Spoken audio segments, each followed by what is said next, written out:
Et si on vous disait que la stabilité économique, c'est en fait une bombe à retardement? C'est l'idée un peu folle d'un économiste, Hyman Minsky, qui, bien avant sa mort en 1996, a décrit avec une précision assez troublante les grandes crises financières qu'on a connues. Aujourd'hui, on va décortiquer ensemble sa fameuse formule.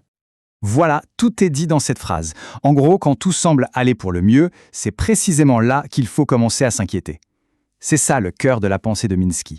La stabilité crée l'instabilité. Un paradoxe, hein? Et c'est justement ça qu'on va creuser. Alors, voilà le programme. D'abord, on va voir quel est cet avertissement de Minsky. Ensuite, on suivra le chemin qui mène à ce qu'il appelle la finance Ponzi. Puis, on passera en revue les 4 conditions qui, selon lui, annoncent une bulle. Et à la fin, on regardera où on en est aujourd'hui. Pour se poser la question, est-ce qu'on est au bord du précipice? Allez, c'est parti. On commence par le début. Qui est ce fameux Hyman Minsky? Un type dont les idées étaient, disons, un peu à la marge à son époque, mais qui aujourd'hui, elles résonnent de manière assez incroyable. Alors Minsky, il allait complètement à contre-courant de la pensée classique. Pour lui, le capitalisme, ce n'est pas du tout un long fleuve tranquille. Non, c'est cyclique. C'est simple. Quand tout va bien pendant trop longtemps, tout le monde se relâche. La méfiance, oubliée. Les banques, les investisseurs, ils deviennent euphoriques. Ils prennent des risques de plus en plus fous. Et ce qui est absolument dingue, c'est que l'histoire lui a donné raison, mais après sa mort. Sa théorie, c'est comme un mode d'emploi pour comprendre la bulle Internet de 99, et surtout la crise de 2008. Le gars avait tout vu, avec plus de 10 ans d'avance. C'est quand même incroyable. Bon, alors comment est-ce qu'on en arrive là? Minsky, il a décortiqué ça en 3 étapes. C'est un peu comme une pente glissante, qui va de la prudence la plus totale à l'inconscience la plus complète. Au début, tout est sain. C'est ce qu'ils appellent le financement couvert. En gros, les rentrées d'argent permettent de rembourser le prêt et les intérêts. Facile. Ensuite, on passe au stade spéculatif. Là, ça commence à se corser. Les revenus ne couvrent plus que les intérêts. Pour le reste, on parie sur l'avenir. Et puis, on arrive au stade final, le plus dangereux, le financement Ponzi. Là, les revenus ne couvrent même plus les intérêts. L'unique espoir, c'est que la valeur de l'actif explose pour pouvoir le revendre plus cher. Et là, le château de cartes est prêt à s'écrouler. Ok, mais comment on sait qu'on s'approche de ce point de non-retour? Eh bien, Minsky nous a laissé une sorte de checklist, super pratique. 4 conditions à surveiller. Et quand les 4 voyants sont au vert, attention, danger. Premièrement, il faut une grande histoire. Vous savez, un nouveau truc super excitant qui fait rêver tout le monde de profit de dingue. Deuxièmement, le crédit facile. Il faut que l'argent coule à flot. Troisième point, l'amnésie générale. Il faut que tout le monde ait oublié les crises d'avant. Et enfin, le quatrième point, on jette les vieilles règles de calcul à la poubelle. Le prix d'un actif n'a plus rien à voir avec sa valeur réelle. Bon, maintenant qu'on a la grille d'analyse de Minsky, on va faire un petit check-up de la situation actuelle. Alors, où est-ce qu'on en est aujourd'hui? Est-ce que ces fameuses 4 conditions sont réunies? Allez, condition numéro 1, la grande histoire. Dans les années 90, c'était Internet. Aujourd'hui, c'est quoi l'histoire qui fait rêver tout le monde?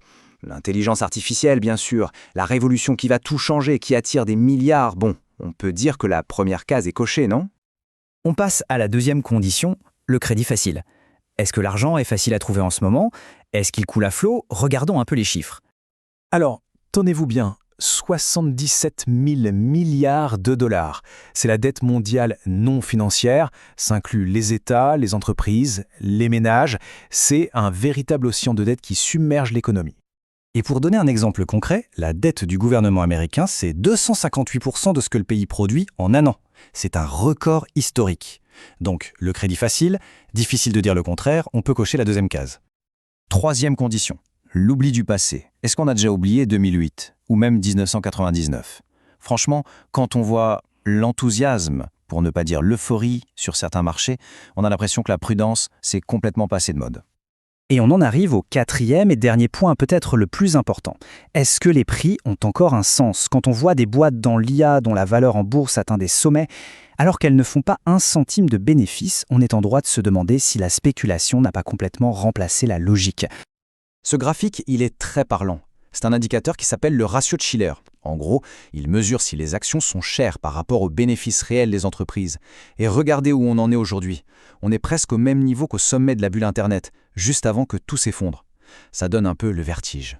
Allez, 4e case, coché aussi. Bon, le bilan est assez parlant. Les 4 conditions de Minsky, on dirait bien qu'elles sont toutes là.